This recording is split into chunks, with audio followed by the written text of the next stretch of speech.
Bismillahirrahmanirrahim. Assalamualaikum warahmatullahi wabarakatuh. Pemirsa yang dirahmati Allah, marilah kita simak ceramah dari Ustadz Abdul Somad dengan tema Manusia di Hadapan Tuhan. Sebelumnya marilah kita bersolawat terlebih dahulu. Allahumma sholli ala Sayyidina Muhammad wa ala ali Sayyidina Muhammad. Selamat menyaksikan. Tidak ada manusia yang paling lemah, tidak ada makhluk yang paling rendah, tidak ada ciptaan yang paling hina daripada orang kafir. Kalau ada seekor kambing memakan rumput setiap pagi petang, di tengah malam sebelum matanya terpejam pun mulutnya tetap mengunyah. Kambing mengunyah, sapi mengunyah, 2 tahun lamanya dia mengunyah, mati. Lalu kemudian dagingnya dimakan oleh kiai, dimakan oleh pejabat, dimakan oleh guru agama, dimakan oleh orang-orang soleh. Mereka makan dagingnya dengan membaca nama Allah, Allahumma barik lana fima razaqtana wa qina adzabannar. Sependek-pendek doa mereka akan katakan bismillah. Tapi manusia yang terhormat, yang dimuliakan, bajunya mahal, kedudukannya tinggi, disanjung-sanjung, digelar sebagai manusia terhormat. Ketika dia mati, yang memakan dagingnya adalah cacing tanah, binatang paling hina, menjijikkan, kotor, bau, busuk. Disitulah tempat dia. Maka Allah katakan manusia ini fid darkil asfali, dalam lapisan yang paling rendah, paling bawah. Darkil asfal, tempat yang paling tidak ada kedudukannya di hadapan Allah Subhanahu wa ta'ala. Tapi ketika dia mengikut perintah Allah, Allah perintahkan kepada malaikat, wa idh qulna lil malaikati, wahai para malaikat, usjudu li Adam, sujudlah kepada Adam. Adam juga manusia, sama seperti kita, terdiri dari kulit, darah, daging, kuku dan bulu. Dia juga berawal sama seperti manusia, tapi kemudian Allah Subhanahu wa ta'ala memuliakan dia karena dia mengikut perintah Allah Subhanahu wa ta'ala. Tidak ada jalan lain supaya harkat martabat manusia tinggi dan dimuliakan selain mengikut Allah. Tapi mengikut Allah tidak akan diterima kalau tidak mengikut Sayyidina wa Maulana Muhammad Rasulullah sallallahu alaihi wasallam. Qul, katakan kepada seluruh manusia dari timur dan barat, in kuntum tuhibbun Allah, kalau memang betul kalian cinta kepada Allah, fattabi'uni, ikuti aku. Ikuti satu-satunya jalan, jalan Muhammad sallallahu alaihi wasallam. Bagaimana kalau ada orang lisannya baik, dermawan, membantu fakir miskin, anak yatim dan du'afa? Apakah dia bisa selamat? Siapa yang tidak mengikut jalan Muhammad sallallahu alaihi wasallam, wa may yabtaghi ghairal islami dina falan yuqbala min, dia tidak akan diterima di akhirat. Walaupun baik, wa huwa fil akhirati minal khasirin, di akhirat dia termasuk orang yang rugi. Kenapa dia rugi? Karena amalnya tak bisa menolongnya di hadapan Allah Subhanahu wa ta'ala. Dia hanya akan menjadi kesia-siaan belaka.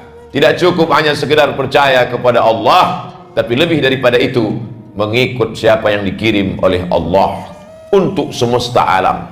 Kafatan linnas, semua manusia, tidak dilihat suku dan bangsa, warna kulit dan bentuk rupa. Dia adalah yang diutus untuk kalangan jin dan manusia, Sayyidina wa Maulana Muhammad sallallahu alaihi wasallam. Maka siapa yang mau mulia di dunia, mulia di akhirat, ucapkanlah asyhadu an la ilaha illallah wa asyhadu anna Muhammadan Rasulullah. Pagi dan petang menyebut mengagungkan Allah. Supaya apa? Supaya saat sakratul maut selamat. Alaiha nahya, dengan itu kita hidup, wa alaiha namutu, dengan itu kita mati, wa biha nub'atsu, dengan itu pula nanti dibangkitkan di padang mahsyar. Yang terlahir dari ayah muslim, ibu muslimah, dibesarkan di tengah keluarga muslim. Jangan angku, jangan sombong. Yusbihu mu'minan, ada orang yang paginya beriman, wa yumsi kafiran, petangnya kafir, murtad, wal iyadzubillah. Makanya anak-anak selalu didoakan, Rabbi habli minas shalihin, jadikan anak kami anak-anak yang soleh. Syarat soleh bukan sekedar tutur katanya baik. Syarat soleh bukan sekedar orangnya dermawan, bermurah hati. Syarat soleh adalah la ilaha illallah Muhammadur Rasulullah. Saking takutnya ulama-ulama itu pada murtad, Setiap kali menyebut murtad, mereka menyebut 3 kali wal'iyadzubillah wa na'udzubillah wal'iyadzubillah. Jaga kami, jaga anak cucu kami ya Allah. Rabbi ja'alni muqimis shalah, Rabbi ja'alni muqimas shalah, jadikan aku, anak cucuku, orang yang mendirikan salat, wa min dzurriyyati, sampai kepada keturunan-keturunan kami sampai pada hari kiamat. Doa Ibrahim alaihi salam. Kenapa demikian? Karena tidak ingin anak-anak ini menjadi orang yang murtad. Tapi kata murtad ini sekarang diperhalus sehingga mereka menggunakannya bangga. Apa aliran dia sekarang? Agnostik. Agnostik adalah orang yang tidak percaya kepada satupun agama. Karena kekecewaan kepada tokoh-tokoh agama yang melakukan pelecehan seksual, yang melakukan korupsi harta umat, yang merusak nama baik, akhirnya tidak percaya kepada agama. Satu semut yang jahat, lalu satu pohon kayu dibakar, ditebang, ikut dengan akar-akar, ranting dan daunnya dihabiskan sekali. I'dilu, bersikap adillah, wa aqrabu littaqwa, karena sikap adil itu akan membuat kalian dekat kepada takwa kepada Allah SWT. Kalau membeli handphone saja ada yang asli, ada yang palsu, ada yang KW, ada yang original, maka dalam mencari kebenaran pun ikutilah dia. Siapa yang kita ikuti? Al-ulama warasatul anbiya, ulama pewaris para nabi. Tapi orang yang hidup di akhir zaman akan banyak sekali fitnah-fitnah yang luar biasa. Yang hak dikatakan batil, yang batil dikatakan hak. Orang yang salah dijunjung tinggi, orang yang benar dihabisi. Bagaimana sikap kita di akhir zaman? Mereka bertanya kepada Imam Muhammad bin Idris Asy-Syafi'i, meninggal tahun 204 Hijrah, 1200 tahun yang lalu. Wahai Imam Syafi'i, kalau nanti terjadi fitnah yang luar biasa, bagaimana kami mengetahui bahwa itu ulama yang benar? Imam Syafi'i mengatakan, lihat kemana banyak arah anak panah musuh. Kemana banyak anak panah musuh mengarah, di sanalah kebenaran. Ikuti arah itu. Allahumma arinal haqqa haqqa warzuqna ittiba'ah. Tunjukkan pada kami yang benar itu benar ya Allah, berikan kami kekuatan untuk mengikutinya. Wa arinal batila batila. Tunjukkan pada kami yang batil itu batil, yang batil itu salah. Warzuqna ijtinabah. Berikan pula kami kekuatan untuk menjauhinya. Doa ini mesti sering-sering dibaca. Saking kuatnya fitnah yang luar biasa, tak banyak lagi yang bisa membedakan mana yang benar, mana yang salah. Yang salah dikatakan benar, yang benar dikatakan salah. Kebenaran sekarang diikut, kebenaran sekarang diatur. Kebenaran adalah ketika dilakukan orang banyak. Kalau banyak dilakukan orang berarti benar. Wa in tuti' aktsara man fil ardi, kalau kau ikut orang kebanyakan, yudhilluka an sabilillah, mereka akan menyesatkanmu dari jalan Allah Subhanahu wa taala. Kalaulah standar kebenaran adalah banyak, maka sesungguhnya Fir'aun lebih banyak pengikutnya daripada Musa alaihissalam. Kalaulah standar kebenaran adalah banyak, maka sesungguhnya tentulah pengikut Abu Jahal, Abu Lahab lebih banyak yang berada di Makkah daripada yang mengikut Nabi Muhammad SAW hijrah ke kota Al-Madinah Al-Munawwarah. Siapa sekarang yang diikut? Siapa yang dikatakan benar? Kalau dia kaya, maka dia benar. Kalaulah kekayaan menjadi standar kebenaran, tentulah Qarun lebih benar daripada Musa. Tentulah Nabi Muhammad SAW yang tidurnya berbekas pundaknya anyaman pelepah korma, sementara raja-raja Romawi dan Persia minum beralaskan emas, tidur beralaskan sutra. Kalaulah standar kebenaran karena dilakukan orang kaya, maka sesungguhnya Nabi Muhammad akan dipersalahkan karena dia hidup dengan kesederhanaan. Tapi Allah Subhanahu wa taala ingin mencontohkan, ikutlah dia walau pengikutnya sedikit. Musa alaihissalam, ikutlah dia walaupun dia tidak kaya raya, walaupun dia mau. Wala saufa yu'tika rabbuka fatarda, kalau kau mau seluas langit dan bumi menjadi emas, fatarda, kalau kau mau, Allah mau, engkau mau, maka terwujud.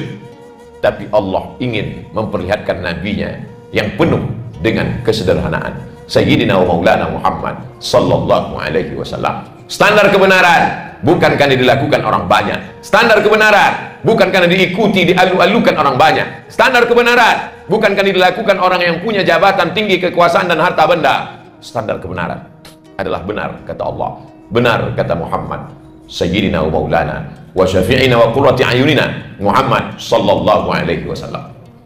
Mengapa kita perlu sholat subuh? Dari subuh ke zuhur duha, setelah zuhur asar, setelah asar maghrib, setelah maghrib isya, di tengah malam bertahajud dan berwitir, Di sela-sela sholat perlu berzikir, bertasbih, bertahmid, dan bertakbir. Mengapa? Karena hati begitu cepat berbolak-balik. Maka setan tak pernah kosong. Yajri majrad dam. Setan mengalir dalam aliran darah. Maka kita senantiasa waspada. Begitu hati itu lupa, subhanallah, walhamdulillah, wala ilaha illallah, wallahu akbar. Begitu hati itu lupa, astaghfirullah, alladzi la ilaha illa huwal hayyul qayyum wa atubu ilaih. Begitu hati itu lalai, Allahumma shalli ala sayyidina Muhammad wa ala ali sayyidina Muhammad. Mengapa setiap gerak ada doanya? Masuk ke dalam WC, Allahumma inni a'udzubika minal khubuthi wal khaba'is. Keluar dari WC, ghufranaka. Kenapa mau makan membaca doa? Selesai makan membaca doa, menguap membaca doa, bersin membaca doa. Karena setan selalu mengintai. Begitu kita lalai, begitu lupa, disitulah dia akan masuk. Yang paling mengerikan kalau pezina dia tahu perbuatan zina itu haram. Peminum khamar tahu bahwa sabu-sabu narkoba haram. Yang paling mengerikan adalah orang yang diberikan jabatan tapi tidak dia pakai untuk menolong agama Allah. Diberikan Allah harta tapi tak pernah terlintas di pikiran untuk menolong agama Allah. Mereka ini tidak pernah merasa berbuat salah. Salah saya apa? Saya tidak mabuk, saya tidak sakau, saya tidak berzina, saya tidak minum khamar. Mereka adalah para pendusta agama. Ara'aital ladzi yukadzibu biddin? Tahukah kamu siapa itu pendusta agama? Fadzalikal ladzi yad'ul yatim. Mereka yang menyia-nyiakan anak yatim. Wala yahuddu 'ala ta'amil miskin. Mereka yang tidak pernah peduli kepada makan fakir miskin. Padahal ketika jabatan itu ada, dengan satu tanda tangannya dia bisa membuatkan panti jompo, anak yatim, sekolah tahfiz gratis, pondok pesantren, bantuan agama. Tapi tak pernah sedikit pun terlintas di hati, terbetik di pikiran untuk menolong agama Allah. Ini adalah laknat. Kenapa? Jabatan tak lama, tapi hisabnya luar biasa. Di antara doa, Allahumma hawwin alaina fi sakaratil maut. Ringankan kami waktu sakaratul maut. Wan najata minan nar. Selamat dari api neraka. Wal afwa indal hisab. Dimaafkan ketika hisab. Siapa yang dihisab? Fakir miskin apanya yang mau dihisab? Hartanya tak ada.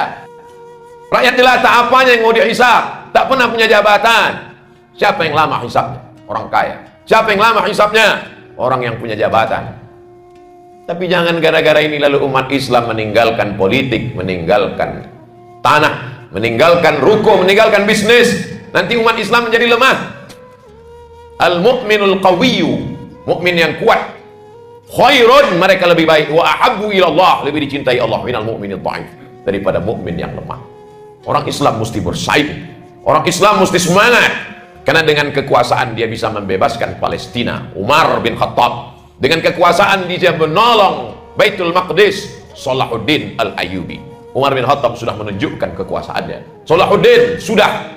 Sekarang Palestina masih tertawan. Mana anak-anak umat Islam? Allah sedang menantang umat Islam. Kalau Allah mau, cukup dia kirimkan malaikatnya. Cukup dia katakan innama amruhu idza arada syai'an ayyaqul lahu kun fayakun. Selesai. Tapi Allah tidak demikian. Dia ingin melihat ahasiban nasu ayutsraku ayyaqulu amanna. Apakah kami biarkan mereka berkata kami beriman? Wa hum la yuftanun. Iman mereka belum diuji. Diuji dengan sakit, lulus. Diuji dengan kebakaran, lulus. Diuji dengan Palestina, lalai. Bukan urusan kita. Itu urusan nasional politik mereka. Tidak ada hubungannya dengan agama. Bersyahadat sekali lagi. Orang yang meremehkan masalah Palestina, di tengah malam bersyahadatlah sekali lagi. Kenapa? Karena Palestina adalah kiblat pertama umat Islam. 17-18 bulan namanya Nabi menghadap ke arah Baitul Maqdis sampai akhirnya turun ayat qad nara taqalluba wajhika fis sama. Kami lihat wajahmu menghadap ke langit ya Muhammad sallallahu alaihi wasallam. Saking inginnya menghadap ke Baitullah Ka'bah. Fawalli wajhaka syatral masjidil haram falan waliyannaka qiblatan tardaha. Akan kualihkan kiblatmu ke arah Ka'bah. Fawalli wajhaka syatral masjidil haram. Bersimbah darah mereka memperjuangkan Palestina hari ini, lalu mulutmu dengan entengnya berkata bukan urusan kita, itu urusan nasionalis kebanggaan mereka. Urus saja negara kita. Ini masalah la ilaha illallah Muhammadur Rasulullah sallallahu alaihi wasallam. Di mana? Kenapa tidak bergetar jantungmu? Mengapa tidak menetes darahmu? Mengapa tidak keluar air matamu?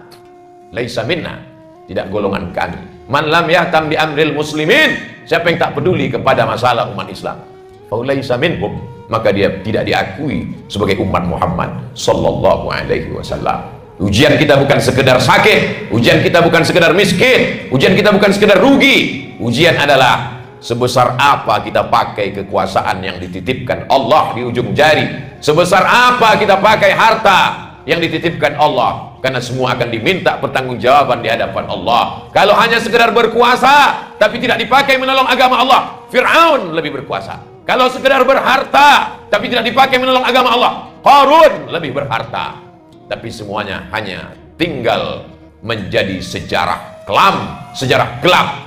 Tinggalkanlah sejarah kebaikan menjadi inspirasi umat sampai hari kiamat.